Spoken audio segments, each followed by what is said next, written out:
Bismillahirrahmanirrahim.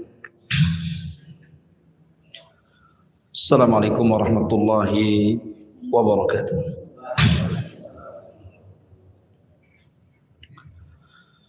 Alhamdulillah wassalatu wassalamu ala Rasulillah wa ala alihi wa sahbihi wa mawalah wa la hawla wa la quwata illa billahi wa ba'du.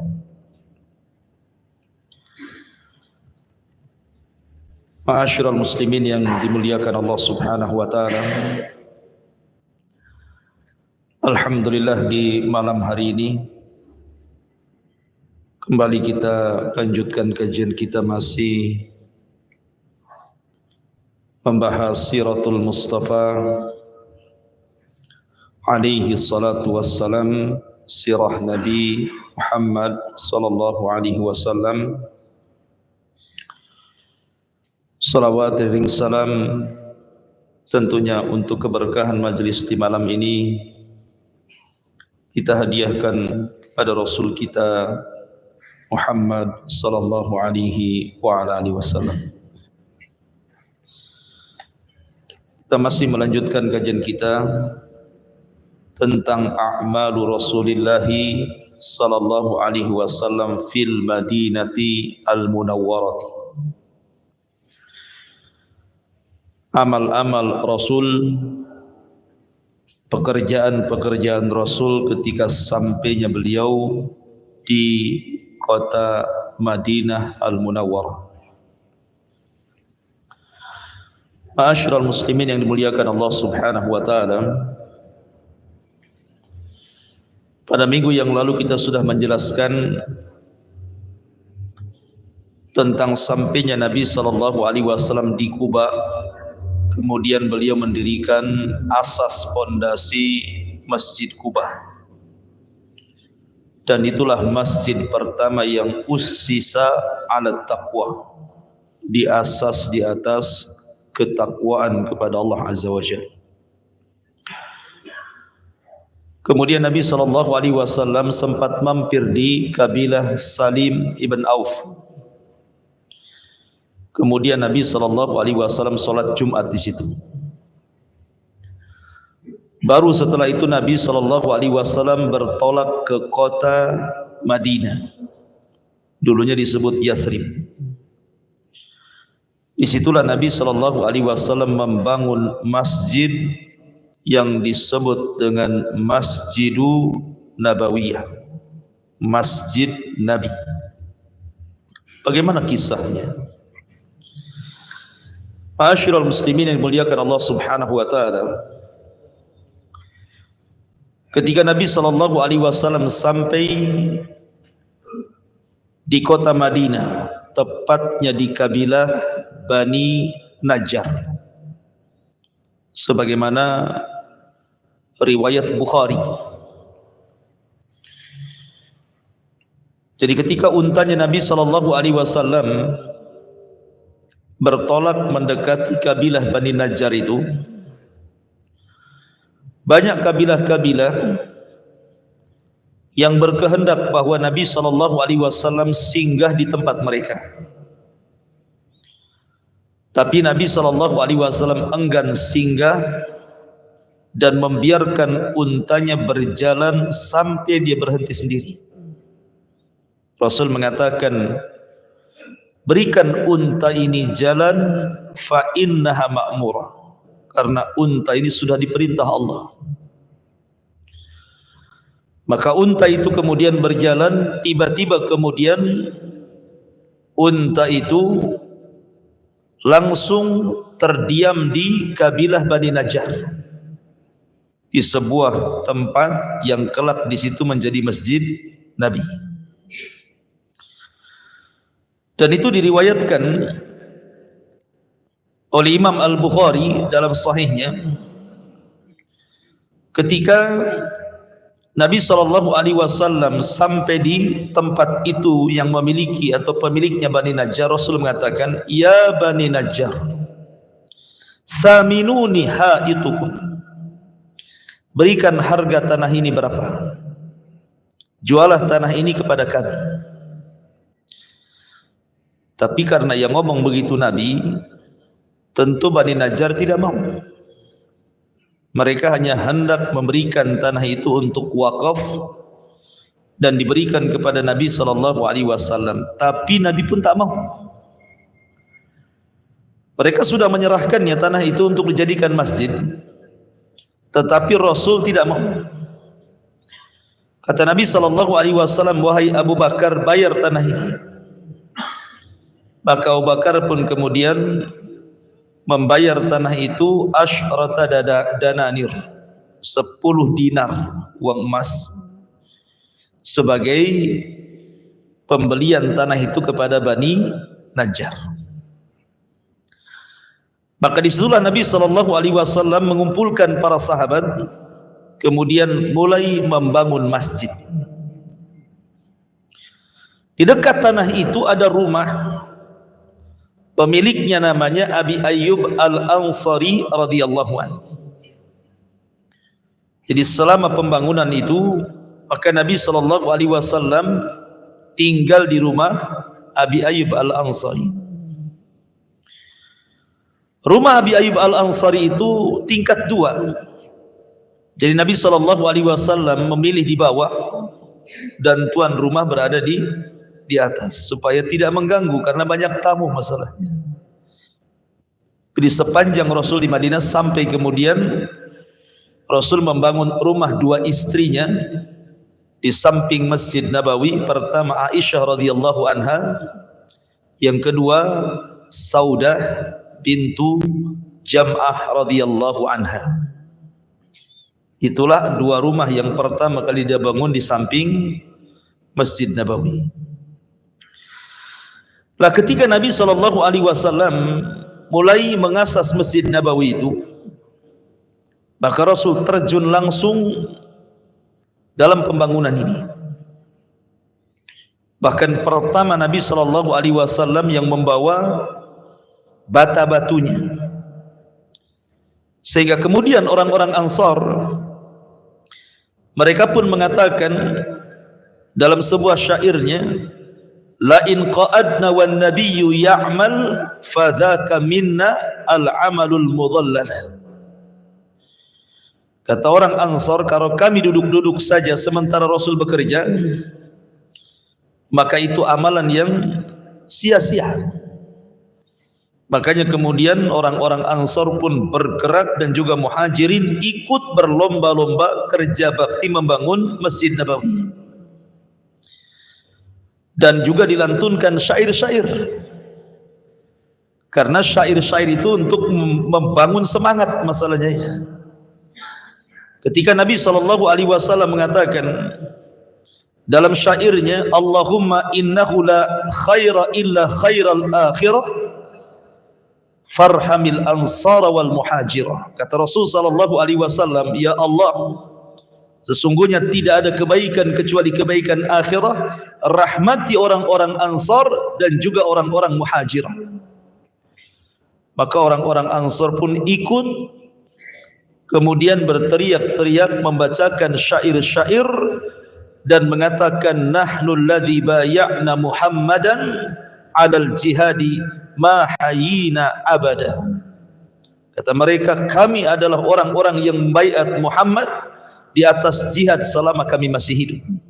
Begitulah para sahabat bersaut-saut, sebagian di antara mereka membacakan syair untuk membangkitkan semangat, supaya semangat gitu ya. Lah dalam pembangunan Masjid Nabawi itu ada kisah dari seorang sahabat namanya Ammar ibn Yasir. Ammar ibn Yasir itu kuat fisiknya. Jadi kalau orang bawa 1 bata, dia bawa 2 bata. Rasul senang. Kemudian mendoakan Ammar ibn Yasir radhiyallahu anhu. Tetapi di ujung doa Nabi SAW mengatakan, ya Ammar, taqtuluka fi'atun baghiyah. Wahai Ammar, kelak engkau akan dibunuh oleh para pemberontak.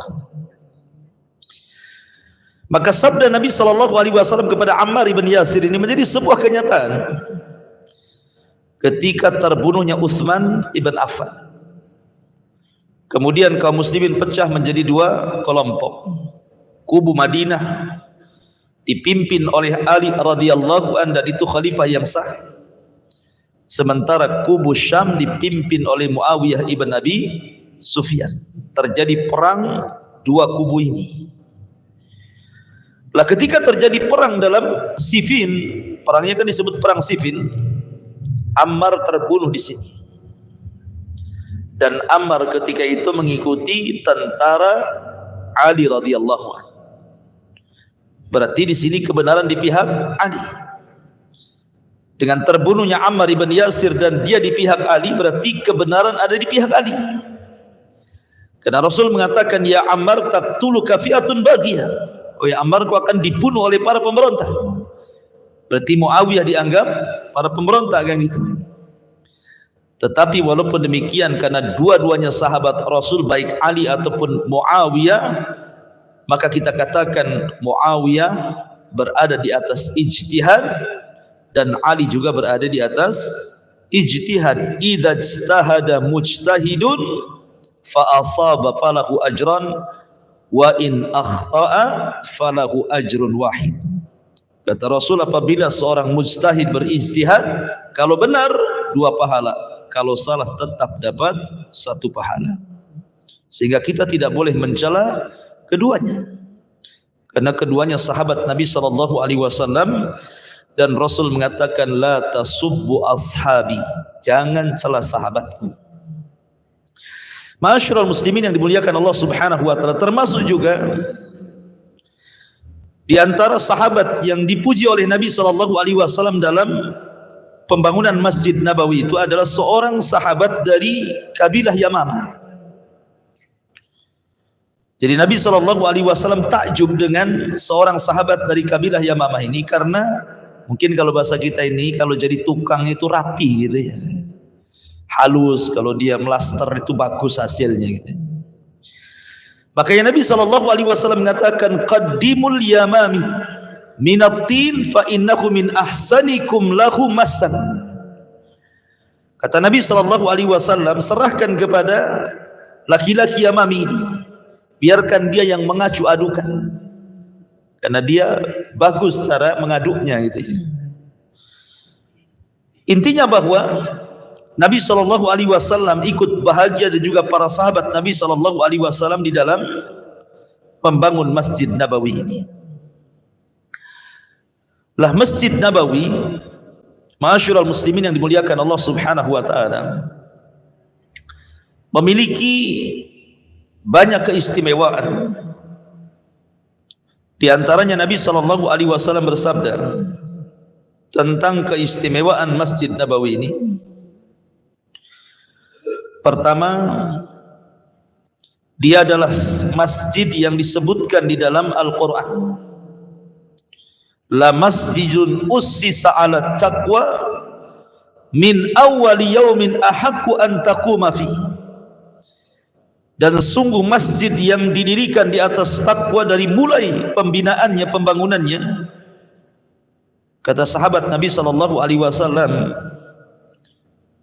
mereka mengatakan bahwa yang dimaksud masjid ussisa ala taqwa di sini adalah, ketika bertanya kepada Nabi SAW, maka Rasul menjawab, masjidikum hadha, masjid kalian ini. Jadi Masjid Nabawi itu masjid yang tercantum dalam surah At-Taubah. Kemudian yang kedua, Masjid Nabawi itu satu di antara 3 masjid yang kalau kita safar berziarah dapat pahala. Kata Nabi SAW, la tushaddur rihal illa ila salasatil masajid. Tidak boleh kalian menyengaja niat safar dalam rangka ibadah menziarahi sebuah tempat kecuali ke 3 masjid. Kemudian Rasul menyebutnya, pertama Masjidil Haram. Siapa yang solat di situ, berapa pahalanya? 100.000 kali solat dibandingkan solat di Al-Fajr di sini. Kemudian yang kedua Masjid Nabawi, pahalanya 1 kali solat sama dengan 1000 kali solat di masjid ini. Kemudian Masjidil Aqsa, pahalanya 1 kali solat di sana sama dengan 500 kali solat di masjid sini. Artinya di sini Masjidil Aqsa adalah masjid kedua setelah Masjidil Haram yang memiliki keistimewaan dari segi pahala, tadi kan sudah tahu. Kemudian juga di dalam Masjid Nabawi itu ada Raudatul Mubarakah, ada taman yang diberkahi yang disebut dengan Raudul Jannah, taman-taman sorga. Kata Nabi SAW, ma baina baiti wa mimbari raudatun min riyadil jannah. Antara mimbar masjid dan rumahku, disitulah taman-taman sorga. Makanya kalau antum yang pernah umroh, itu raudah itu kan dijaga polisi itu. Sebab kalau pintunya dibuka, wah kayak lautan orang masuk tuh. Kalau antum dah hati-hati bisa keinjak-injak orang tuh. Karena di situ adalah taman-taman sorga. Kemudian juga Masjid Nabawi, siapa yang datang dalam rangka belajar ataupun mengajar, maka dianggap seperti bimanzilatil mujahidina fi sabilillah, maka sekedudukan dengan seorang mujahidin di jalan Allah Subhanahu wa taala. Kemudian juga barang siapa yang salat 40 hari di masjid itu, kutibalahu an-najatu minan nar, maka dicatat dia akan selamat dari api neraka. Itu disebutkan dalam hadis Anas bin Malik radhiyallahu an, Nabi SAW bersabda, man shalla fi masjidi arba'ina salatan la tafutuhu salatun kutibat lahu bara'atun minan nar wa bara'atun minal adhab wa bara'atun minan nifaq. Siapa yang salat di masjidku ini, kata Rasul, 40 salat selama 40 hari dan dia tidak pernah ketinggalan salat 5 waktu, selalu tepat waktu selama 40 hari di Masjid Nabawi itu, kecuali akan dicatat padanya dia akan dilepaskan dari api neraka, dilepaskan dari azab, dan dilepaskan dari sifat nifak. Ini diantara fadilah dan banyak lagi keutamaan Masjid Nabawi. Ma'asyiral muslimin yang dimuliakan Allah Subhanahu wa taala. Dari sini kita tahu bahwa Masjid Nabawi itu yang pertama kali membangun siapa? Nabi. Beda dengan Masjidil Haram. Kalau Masjidil Haram yang pertama membangun tentu adalah Adam alaihi salatu wassalam. Kemudian pondasinya sudah ada sehingga ketika di zaman Ibrahim dan juga Ismail tinggal diangkat saja. Wa idh yarfa'u Ibrahimul qawaida wa Ismail minal bait. Makanya Nabi SAW membangun Masjid Nabawi sebagaimana kakek buyutnya Ibrahim membangun Masjidil Haram, maka Nabi SAW membangun Masjid Nabawi. Sebagaimana Ibrahim alaihi salatu wassalam mendoakan kebaikan negeri Mekah, maka Nabi SAW mendoakan kebaikan bagi penduduk Madinah. Saya contohkan, makanan penduduk Mekah dan juga minumannya adalah makanan dan minuman yang diberkahi Allah Azza wa Jalla.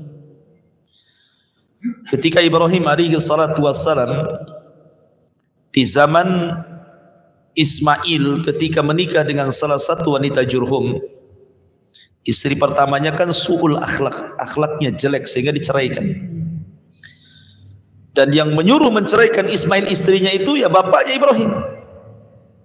Kemudian Ismail menikah lagi dengan wanita dari pembesar Jurhum, dan wanita itu adalah wanita salihah. Jadi ketika Ibrahim bertamu kepada Ismail, kemudian diberikan daging kambing dan juga air zam-zam, dan melihat akhlaknya yang luar biasa, maka Ibrahim mengatakan, Allahumma barik li ta'amihim wa syarabihim. Ya Allah, berkahi makanannya, maksudnya daging kambingnya gitu, dan juga air zam-zamnya. Sejak itulah zam-zam menjadi berkah dan dagingnya pun menjadi berkah. Makanya orang sana walaupun makan daging pagi, siang, malam tidak akan ada penyakit, kan diberkahi doa Ibrahim. Tapi jangan coba antum makan daging dibeli dari pasar jodoh ini. Sebulan saja pagi, siang, sore, malam makan daging setruk bulan depan nanti. Karena tidak diberkahi. Maka sebagaimana Ibrahim mendoakan keberkahan makanan bagi penduduk Mekah, maka Rasul mendoakan keberkahan makanan bagi penduduk Madinah. Makanya siapa yang memakan tamar, karena kan penduduk Mekah itu mereka makanan pokoknya daging. Kalau penduduk Madinah makanan pokoknya kurma. Rasul mendoakan kurma Madinah. Maka sejak itu kurma Madinah menjadi makanan berkah yang disebut dengan kurma ajwa namanya. Siapa yang makan 7 butir kurma ajwa di pagi hari, maka sampai sore hari tidak ada satupun yang memudaratkan antum, baik sihir, penyakit atau apa saja. Ya. Jadi Nabi SAW membangun Masjid Nabawi dan dia yang mengasasnya. Adapun tentang peluasan Masjid Nabawi, Masjid Nabawi itu kan dulu tidak luas. Mungkin kalau dari arah barat ke timur lebarnya sekitar 60 hasta. Tapi kalau utara ke selatan itu sekitar 70 hasta. 1 hasta itu setengah meter. Berarti 30 kali 33 lah kurang lebih gitu ya. Kecil Masjid Nabawi itu. Dan di zaman itu kan bukan kayak masjid zaman sekarang kan, Masya Allah gitu ya. Temboknya pun dari bebatuan yang diolah oleh tanah yang tidak dibakar gitu. Kemudian tiang-tiangnya dari pohon kurma, kemudian atapnya dari anyaman daun kurma, kemudian juga separuh juga nampak langit dan separuhnya tertutup gitu ya. Jadi kecil pada awalnya. Tapi kemudian juga oleh Nabi SAW ketika sudah 5 tahun tinggal di situ, tentu kan dengan lamanya waktu, banyaknya sahabat yang masuk Islam, banyaknya orang yang salat di Masjid Nabawi, otomatis kan semakin sempit masjidnya. Akhirnya Nabi SAW hendak membeli tanah sebelah untuk memperlebar masjid. Maka Nabi SAW menawarkan para sahabat, siapa yang hendak mengambil tanah sebelah Masjid Nabawi itu. Akhirnya datanglah Utsman ibn Affan radhiyallahu an membeli tanah itu. Subhanallah, Utsman ini jasanya banyak. Akhirnya oleh Utsman dibeli tanah itu. Kemudian dilebarkan, masih di zaman Nabi ada pelebaran. Kemudian Nabi SAW meninggal dunia di zaman Abu Bakar, tidak ada pelebaran masjid karena memang Abu Bakar sibuk perang gitu ya. Perangnya bukan perang melawan orang-orang luar, melawan orang-orang yang murtad, melawan nabi-nabi palsu. Sehingga Abu Bakar tidak kepikiran meluaskan Masjid Nabawi, apalagi kekuasaan Abu Bakar tidak lama, hanya 2 tahun saja. Baru di masa Umar radhiyallahu an, Umar pun ikut meluaskan Masjid Nabawi. Kemudian di masa Utsman pun ikut meluaskan Masjid Nabawi. Kemudian setelah Utsman meninggal dunia, di era Muawiyah tidak ada peluasan, di era anaknya Yazid tidak ada peluasan, di era Muawiyah bin Yazid juga tidak ada peluasan. Artinya Bani Umayyah ini meluaskan Masjid Nabawi itu di saat kekuasaan dipegang oleh Al-Walid ibn Abdul Malik.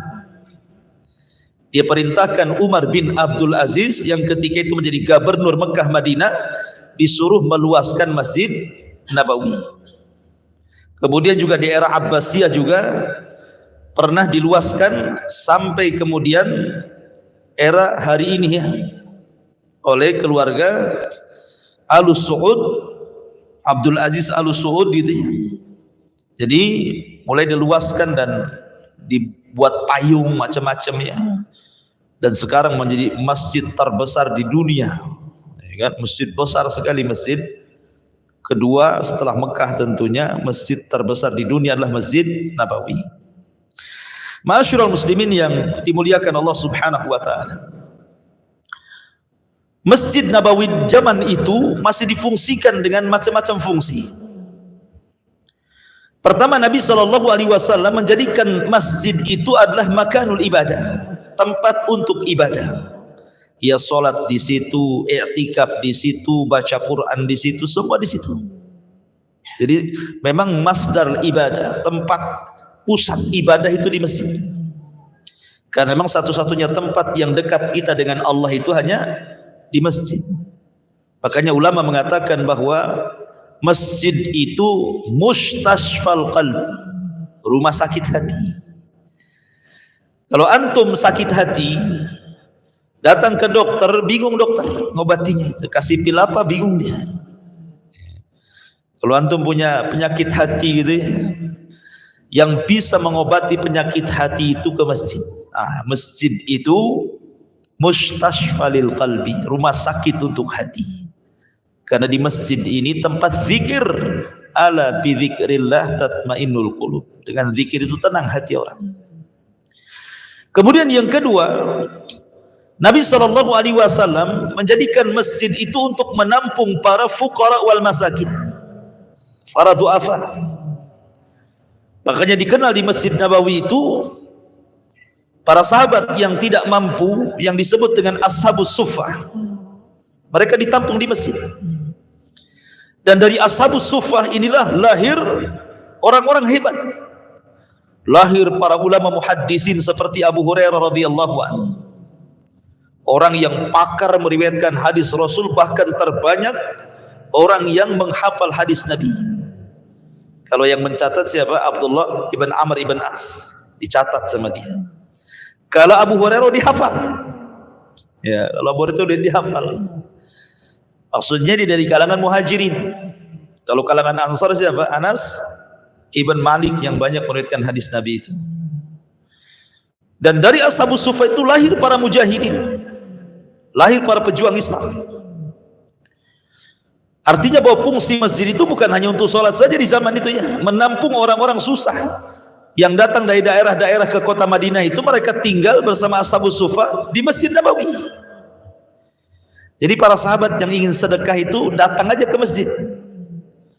Kalau kita kan mau sedekah kepada fuqara wal masakin, nyari-nyari dulu ya. Itu sudah jelas-jelas, sudah fakir, soleh lagi, ahli ibadah lagi. Jelas-jelas kalau kita sedekah, didoakan, doanya mustajab lah kan itu. Kemudian juga fungsi masjid di zaman Nabi SAW untuk tarbiyah, pelatihan. Ya main perang, latihan perang ya di masjid. Kemudian datang tamu Nabi SAW juga memutuskan qadha juga di masjid. Jadi semua kegiatan-kegiatan di zaman itu adalah masjid, seolah-olah masjid itu adalah markas dakwah. Tapi kok di zaman sekarang ya kalau di sini alhamdulillah ada kegiatan kajian. Tapi banyak masjid-masjid yang di masyarakat itu kita lihat hanya difungsikan untuk sholat saja kan. Bahkan lebih parah, habis sholat dikunci itu. Jadi kalau orang datang ke masjid itu yang dibuka toiletnya saja. Kalau mau sholat terpaksa di teras jadinya ya, karena pintunya dikunci. Kuncinya pakai gembok lagi, susah bukanya. Alasannya apa? Sudah tidak aman. Kotak masjid hilang, jam hilang, AC hilang, mikrofon semua hilang. Saat sendal-sendalnya hilang. Karena sudah tidak aman lagi. Tapi di zaman Rasul luar biasa, fungsi semua kegiatan itu adalah di masjid. Ma'asyiral muslimin yang dimuliakan Allah Azza, Masjid Nabawi ini memiliki pintu. Dan pintu-pintu itu diberi nama, disesuaikan dengan peristiwa. Ada namanya Bab Jibril. Ada pintu di Masjid Nabawi itu namanya pintu Jibril. Maksudnya apa pintu Jibril di sini? Ada juga yang mengatakan Babun Nabi, pintu Nabi. Karena Nabi SAW selalu masuk lewat situ. Ya, jadi Rasul selalu masuk lewat situ. Adapun kemudian disebut pintu Jibril karena di zaman Nabi SAW ketika Jibril datang kepada Rasul menjelma sebagai sahabat namanya Dihyah al-Khalifah, Dihyah ibn Khalifah al-Kalbi, naik kuda. Maka selalunya Dihyah itu menemui Nabi di Masjid Nabi lewat pintu itu. Ketika perang Khandaq, perang Ahzab. Dihyatul Kalbi adalah salah satu sahabat yang tampan dari sahabat Muhajirin. Itu yang selalu wajahnya dibuat oleh malaikat Jibril ketika tasyakul menjadi manusia. Jadi ketika selesai perang Khandaq dimenangkan kaum muslimin, Jibril dalam bentuk dihya naik ke atas kuda berwarna putih bersinar menemui Rasul di Masjid Nabawi. Di pintu itu Jibril mengatakan, ya Muhammad, malaikat loh, tidak ada yang meletakkan pedang. Kok kamu sudah meletakkan pedang? Ambil lagi pedang. Bergeraklah ke Bani Quraidah. Perintahkan sahabatmu bergerak ke orang-orang Yahudi Bani Quraidah, serbu mereka. Jangan sholat asar di jalan kecuali sampai di Bani Quraidah. Maka Rasul bergegas habis mandi, mengumpulkan para sahabatnya, kemudian mengatakan, idhabu ila Bani Quraidah fala tusalliyanna ahadakumul asra illa fi Bani Quraidah. Serbu oleh kalian wahai sahabatku Bani Quraidah. Jangan ada orang yang salat asar di jalan kecuali sampai di Bani Quraidah. Walaupun kenyataannya ada yang salat asar di jalan, ada yang mengikuti perintah Rasul, dan dua-duanya oleh Rasul tidak disalahkan. Ada terjadi khilaf para sahabat juga di sini. Intinya bahwa karena Rasul ketika itu memang berada di pintu itu, makanya kemudian pintu itu disebut Babu Jibril namanya. Kemudian di sana ada namanya Babun Nisa, Bab An-Nisa. Karena ada cerita ketika Umar bin Khattab radhiyallahu anhu meminta kepada Rasul, ya Rasulullah, bagaimana kalau seandainya para wanita itu punya jalan sendiri? Kalau bisa jangan ikhtilat gitu ya. Jangan satu pintu laki-laki situ perempuan situ gitu. Kalau bisa kata Umar bin Khattab radhiyallahu anhu, bagaimana kata lau tarakana hadzal bab linisa? Bagaimana kalau kita tinggalkan pintu yang sini untuk perempuan? Maka Rasul pun kemudian mengiyahkan Umar, akhirnya pintu itu menjadi pintu khusus bagi para wanita. Makanya pintunya disebut Babu Nisa. Kemudian di situ juga ada Babur Rahmah, Bab Ar-Rahmah. Kenapa Babur Rahmah? Karena ketika Nabi SAW sedang berkhutbah pada hari Jumat, datang orang Badui. Dia mengadukan soal daerahnya lama tidak turun hujan.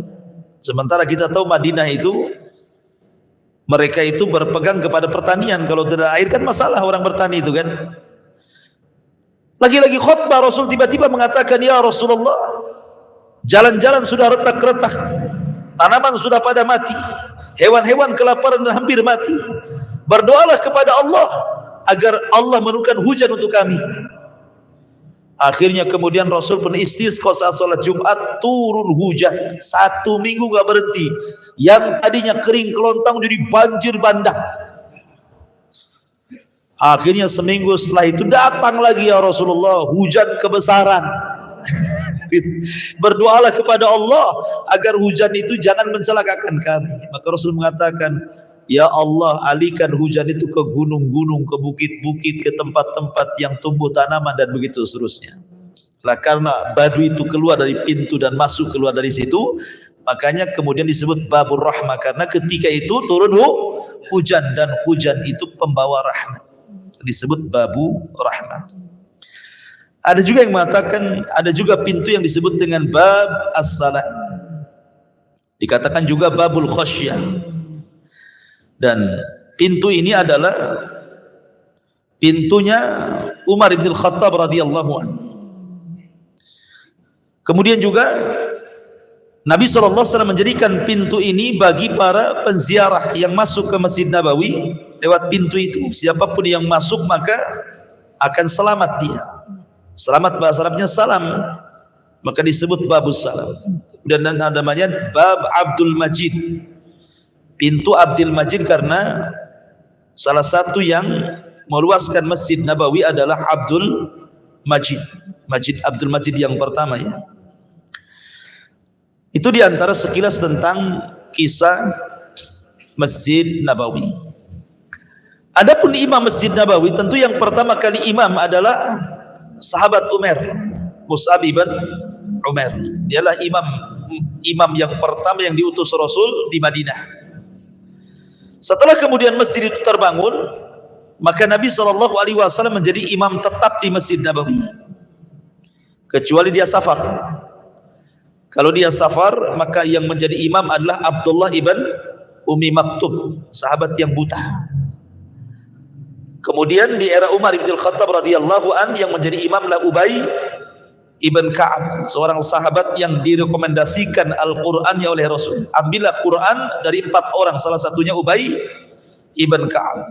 Dialah yang mengimami tarawih sebulan berjamaah di masa Umar radhiyallahu an, dan begitu seterusnya. Artinya masjid itu harus ada imam tetap dan juga ada wakilnya. Kalau imamnya tidak hadir, ada wakilnya.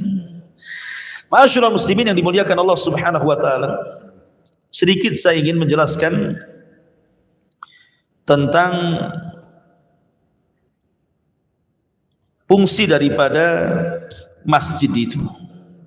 Kenapa Nabi SAW datang ke kota Madinah? Pertama kali Rasul membuat masjid. Ada apa dengan masjid? Masirul masjid, apa rahasia di balik masjid? Kenapa itu pula yang dibangun Nabi? Ma'asyiral muslimin yang dimuliakan Allah Azza wa Jalla, karena masjid itu dalilun ala sihhati imanil muslim. Masjid itu sebagai dalil tentang sahnya iman seorang muslim. Jadi kalau orang suka ke masjid, memang mantap imannya. Tapi kalau orang jarang ke masjid, berarti dipertanyakan tuh imannya itu. Karena Allah mengatakan fi buyutin adzinallahu an turfa wa yudhkara fiha ismuhu yusabbihu lahu fiha bil ghuduwi wal asal. Di dalam rumah-rumah yang diizinkan Allah Subhanahu wa taala untuk diangkat namanya dan disebut-sebut namanya, bertasbih kepadanya siang ataupun pagi dan petang, hanyalah di masjid. Makanya kalau orang sering ke masjid, berarti imannya akan stabil. Karena iman itu kan naik turun. Yazidu bitta'ah wa yanqusu bil ma'siyah. Dia akan bertambah dengan ketaatan dan akan terjun payung dengan kemaksiatan. Orang kalau jarang ke masjid, dekat dengan maksiat.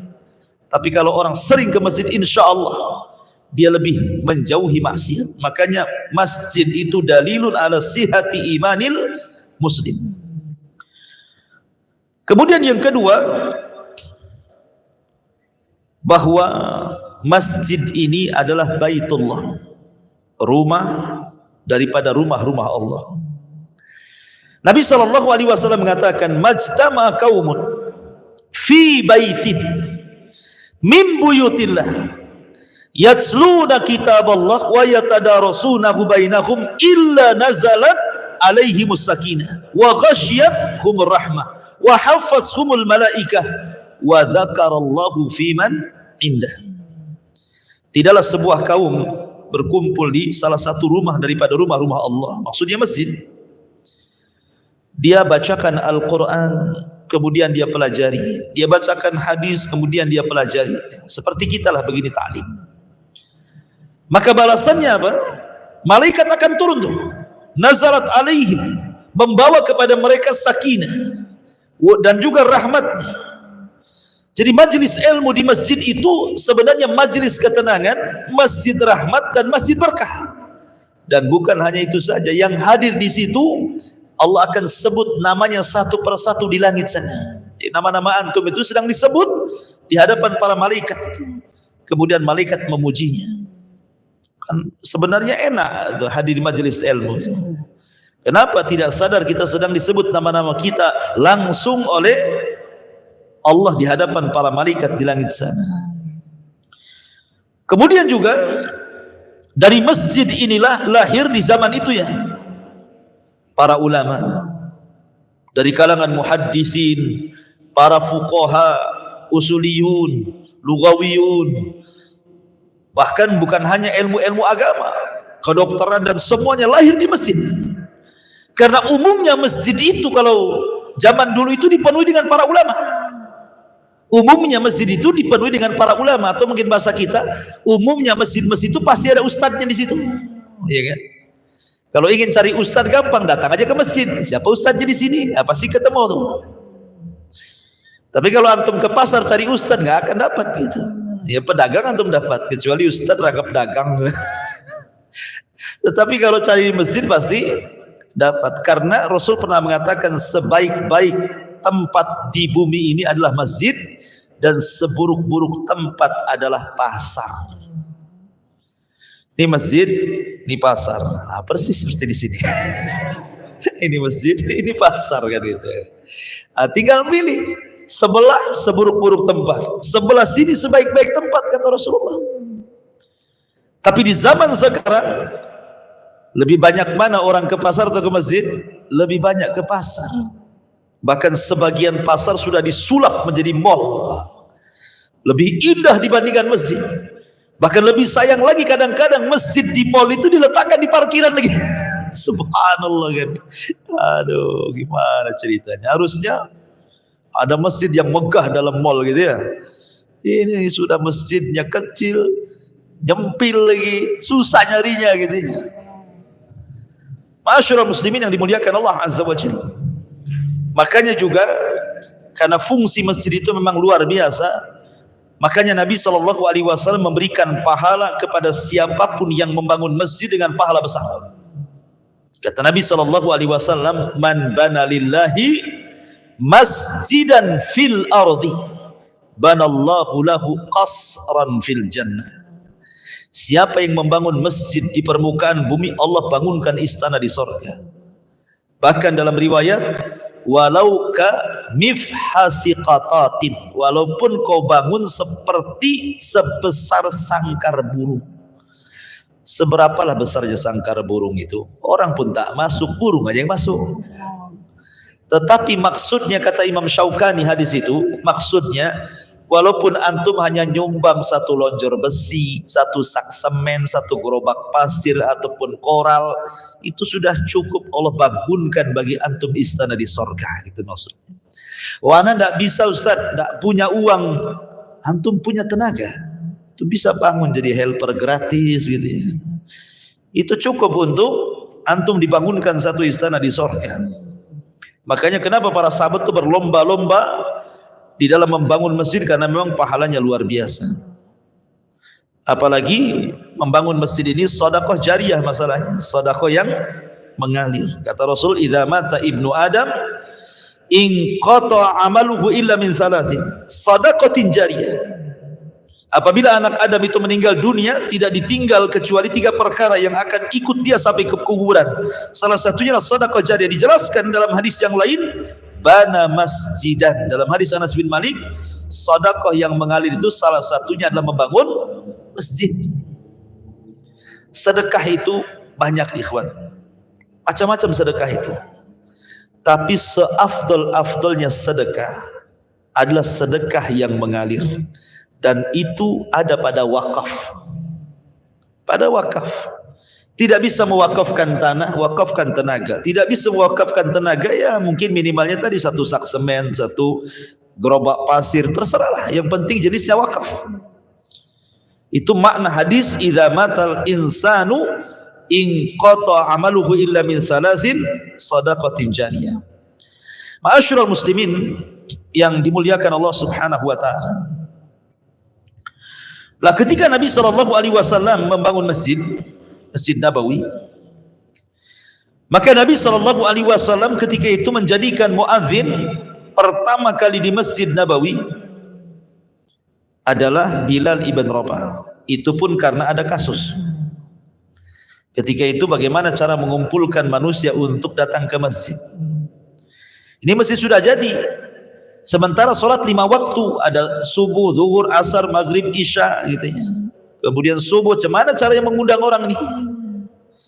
Akhirnya kemudian masing-masing sahabat punya ide. Yang satu mengatakan kita tiup trompet saja kalau datang waktu zuhur wahai Rasul. Yang lain mengatakan kita kentong saja, kentongan gitu ya. Yang lain mengatakan kita hidupkan saja api di atas bukit sana. Tetapi kemudian Rasul mengatakan tidak, itu tasyabuh dengan orang-orang Nasrani, Yahudi dan Majusi. Akhirnya kemudian dua sahabat Nabi SAW bermimpi, satu Zaid, Abdullah ibn Zaid, kemudian yang kedua Umar bin Khattab, kedua-duanya bermimpi. Jadi satu dari Ansar, satu dari Muhajirin. Umar Muhajirin, Abdullah ibn Zaid ibn Abdul Rabbah Ansar. Dua sahabat ini Muhajirin dan Ansar bermimpi, mimpinya sama. Ditemui malaikat, kemudian diajari lafaz azan. Kemudian dua-duanya melaporkan mimpinya kepada Rasul dan Rasul membenarkan mimpi keduanya. Ketika itulah maka Rasul mengatakan kepada Bilal, "Qum ya Bilal fa'adzin." Berdiri wahai Bilal, azanlah untuk manusia. Maka Bilal pun diajari lafaz-lafaz azan dari mimpinya Umar ibn Khattab dari kalangan Muhajirin dan mimpinya Abdullah ibn Zaid al-Ansari dari kalangan Ansar. Lah lafaz azan itu diambil dari mimpi kedua sahabat ini. Sejak itu disyariatkan azan dan Rasul memiliki 4 muadzin. Di Masjid Nabawi 2, di Masjid Quba 1 dan di Masjidil Haram 1. Adapun di Masjid Nabawi diletakkan Bilal ibn Rabah yang merupakan Sayyidul Muadzinin, pemimpinnya para muadzin, dan juga wakilnya Abdullah ibn Ummi Maktum. Adapun di Kuba diletakkan Sa'ad al-Qaradi, maula Ammar ibn Yasir, budak yang dimerdekakan Ammar ibn Yasir, namanya Sa'ad al-Qaradi. Kemudian di Masjidil Haram diletakkan sahabat namanya Abi Mahdhurah yang diajarkan lafaz taswib dalam solat subuh, as-salatu khairun minan naum. Inilah 4 muazzin di zaman Nabi SAW, tetapi kan yang paling dikenal adalah Bilal. Sampai walaupun namanya bukan Bilal, kalau masjid tidak azan pasti ditanya aina Bilal, di mana Bilalnya? Kan padahal namanya Yono, bukan mana Pak Yono muazzin tuh kan. Nah, mana Bilalnya ini kok tak azan-azan katanya kan. Artinya nama Bilal harum disebut di semua masjid. Ma'asyiral muslimin yang dimuliakan Allah Azza wa Jalla. Lah setelah Nabi SAW kemudian membangun Masjid Nabawi dan jadi sentral dakwah, seolah-olah dari situlah daulah Islamiyah tercapai kan. Jadi negara Islam itu muncul dari masjid. Karena hanya satu-satunya masjid para sahabat itu bisa berkumpul di situ. Dan berkumpulnya para sahabat itu ta'alluqan, ada kaitannya dengan Allah Azza wa Jalla. Karena orang kalau sudah masuk masjid kan beda rasanya kalau kita masuk tempat-tempat lain. Beda aura masjid itu dengan tempat-tempat lain. Orang masuk masjid itu bawaannya ibadah saja kalau imannya kuat.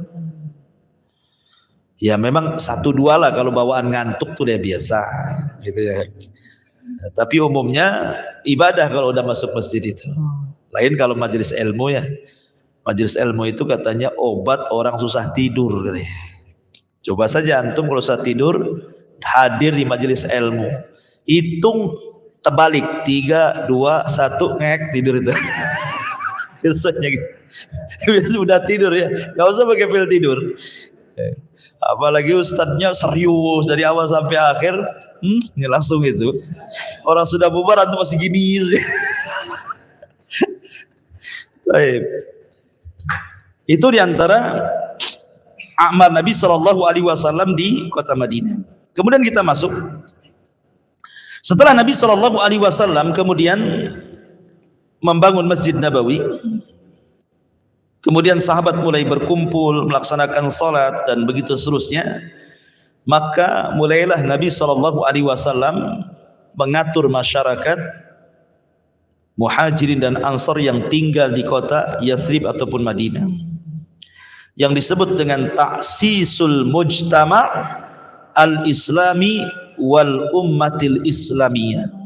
Sini ada bab bagaimana Rasul mengasas masyarakat Islam dan umat Islam. Setelah Nabi SAW mempersaudarakan antara Muhajirin dan Ansar yang sudah saya jelaskan, Bagaimanapun harus terjadi persaudaraan itu, karena hanya dengan itulah masyarakat Muhajirin dan Ansar bisa bersatu, dan persaudaraan itu di atas iman. Kalau orang bersaudara di atas iman, maka akan langgeng, sebab bersatu karena Allah, walaupun berpisah tetap karena Allah. Tapi kalau bersatunya bukan karena iman, karena ormas, karena yayasan, karena partai, itu tidak akan lama, karena itu persatuan yang ada kepentingan di dalamnya. Tetapi kalau seandainya persatuannya lillah karena Allah, lillah karena Allah, maka itulah sebenarnya persatuan yang sulit untuk dicerai-beraikan, karena semua lillah, ikhlas karena Allah, tidak ada kepentingan di situ.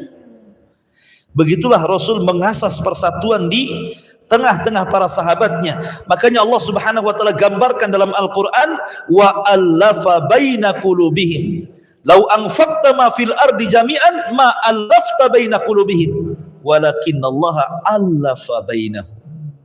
Kalau engkau melembutkan hati manusia dengan membelanjakan satu dunia ini, tidak akan lembut hati manusia itu. Tapi Allah yang melembutkan hati mereka dengan iman dan Islam. Maka Nabi SAW mulai membuat aturan. Kedatangan Rasul itu ikhwan, nikmat bagi penduduk Madinah. Makanya Anas bin Malik mengatakan, sebelum Rasul masuk ke kota Madinah, Madinah itu gelap gulita. Tapi setelah Rasul masuk ke kota Madinah, Madinah menjadi terang benderang. Sejak itulah Madinah disebut Munawwar. Munawwar itu artinya terang dengan kedatangan Rasul.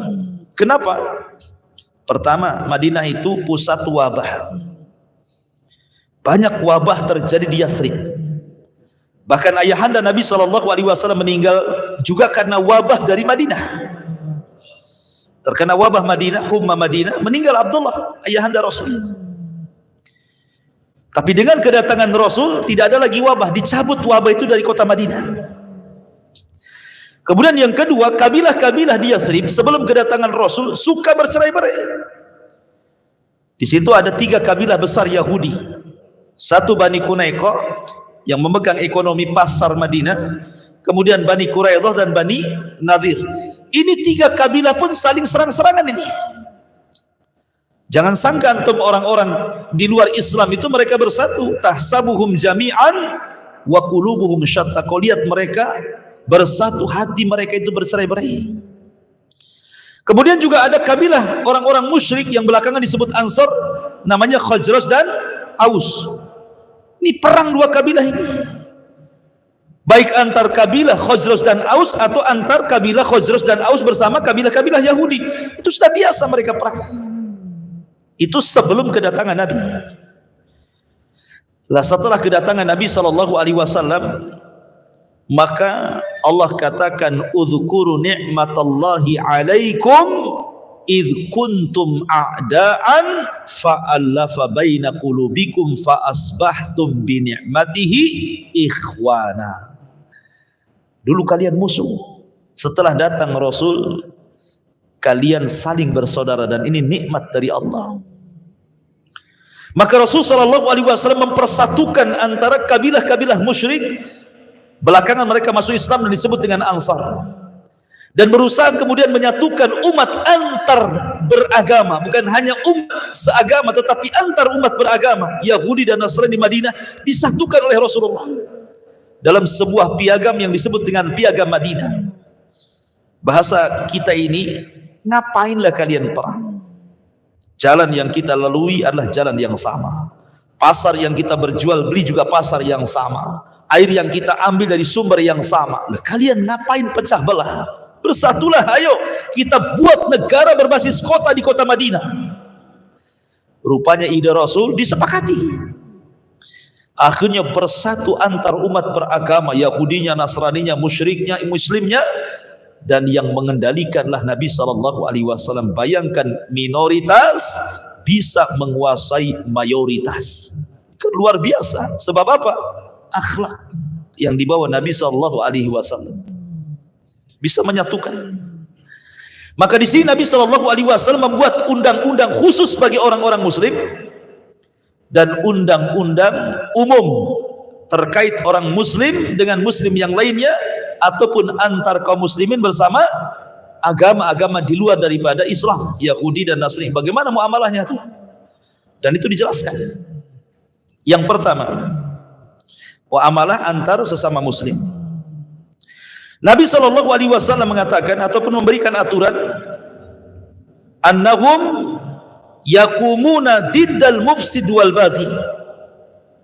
Mereka harus berdiri melawan para perusak dan para pemberontak. Baik muhajirin ataupun ansor, kalau ada yang zalim, memberontak, rusak, lawan sama-sama. Gitu ya. Kemudian anna dimmatallah wahid, bahwa fayujiru alaihim adnahum, bahwa dimmatullah, perlindungan itu cukup satu orang. Jadi kalau satu orang sudah melindungi, maka wajib dilindungi semuanya. Seperti yang terjadi kepada siapa? Abul As ibn Rabi, suami daripada Zainab bintu Rasulullah. Rasul punya anak putri namanya Zainab, menikah dengan Abul As ibn Rabi. Suaminya masih kafir, ketahuan 2 kali.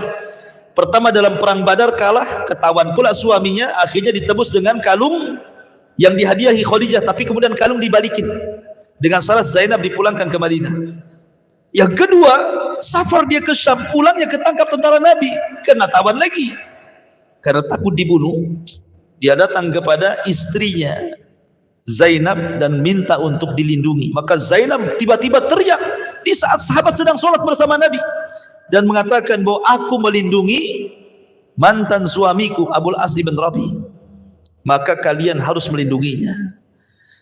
Maka satu orang melindungi, akhirnya wajib kita melindungi walaupun yang dilindungi orang kafir. Itulah indahnya Islam di sini. Akhirnya kemudian Abul As pun dilindungi, sebab itulah dia masuk Islam. Dia melihat keindahan Islam, Islam tidak menyakiti dia, akhirnya masuk Islam. Dan ketika dia masuk Islam, tidak kawin baru lagi dengan Zainab, langsung sudah dianggap suami istri. Artinya bahwa begini, kalau di luar Islam ada suami istri, kemudian dua-duanya masuk Islam, tidak perlu kawin lagi, gitu maksudnya. Mencukupkan dengan pernikahan lamanya. Seperti Zainab dengan Abul As, tidak ada kawin lagi. Ketika dua-duanya masuk Islam, sah pernikahan jahiliyahnya dan dianggap itu sah dalam Islam. Itu maksudnya. Ini faedahnya di situ. Kemudian juga anna man qatala mu'minan qasdan